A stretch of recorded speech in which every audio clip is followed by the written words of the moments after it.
Coco Martin, may pasabog na revelasyon tungkol sa Sigabo. Nagbigay ng exciting na pahayag si Coco Martin tungkol sa nalalapit na pilot episode ng Sigabo.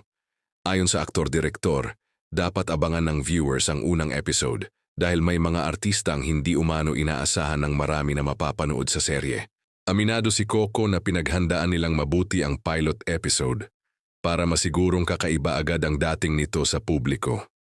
Say niya, marami raw sorpresa ang inilaan nila, lalo na ang ilang espesyal na appearance mula sa mga artistang hindi inaasahang mapapanood sa serye.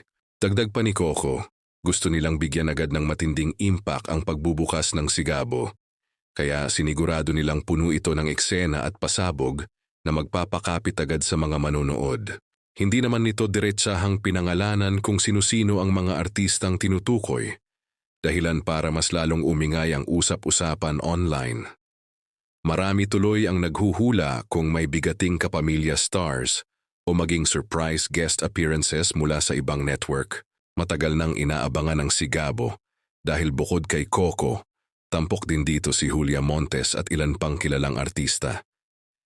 Kaya naman lalong tumindi ang excitement ng fans matapos ang pahiwatig na ito. Sa ngayon mas lalong nabitin ang mga tagahanga sa revelasyon ni Coco. Kung pagbabasehan ng kanyang teaser, tila isang explosive at star-studded pilot episode ang sasalubong sa mga manonood sa pag-arangkada ng Sigabo.